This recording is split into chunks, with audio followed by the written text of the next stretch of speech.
Murakaza neza kuri Urban Point.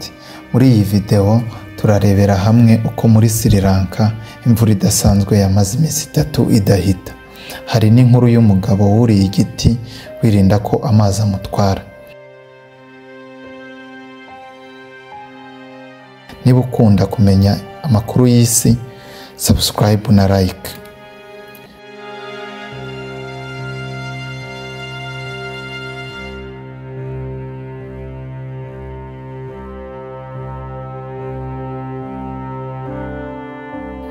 Kuwa 28 Ugushyingo 2025 umuyaga mwinshi ukomeye wo mu nyanja wagabye imvura nyinshi cyane ku gihugu hose, wateye intandaro y'imyuzure n'inkubi.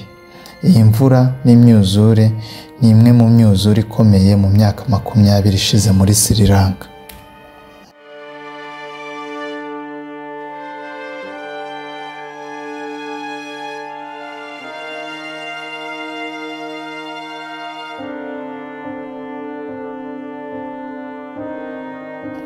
Abantu barenga miliyoni bagizweho n'ingaruka. Ibikorwa remezo byarangiritse cyane. Urugero, inzu zirenga 15,000 zarasenyutse. Ibindi bikorwa remezo nk'imihanda, imirongo y'amashanyarazi, ibitaro n'ibindi byarangiritse. Abantu barenga 148 bavuye mu byabo.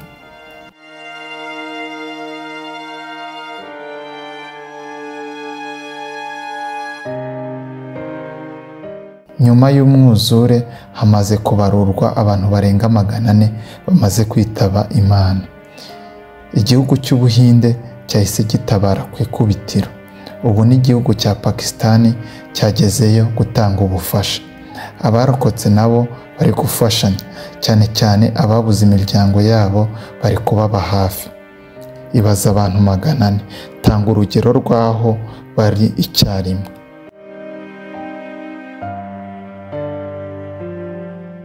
Nyuma hari inkuru yaciye ibintu. Umugabo yamaze igihe kinini yuriye igiti kugira ngo amazi atamujyana. Byagoye abapilote b'Abahinde kugira ngo bamenye ko hari umuntu uri mu giti.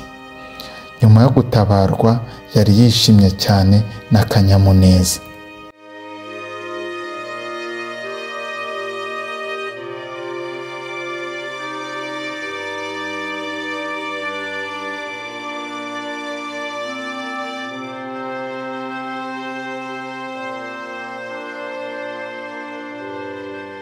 Marika yahaye ubutumwa The Guardian.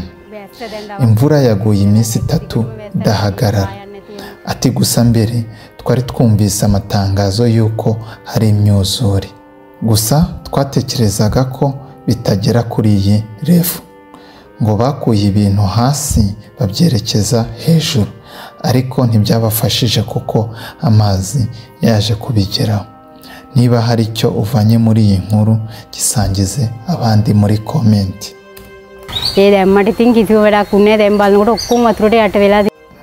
Murakoze gukurikira iyi video. Niba mushaka andi makuru ajyanye n'ibintu byubaka umutekano, inkuru ziri kuvuga ku isi, mwibuke gukanda subscribe, mukande kuri like kandi musige commentaire. Dusubire mu kanya ku yindi video nziza cyane.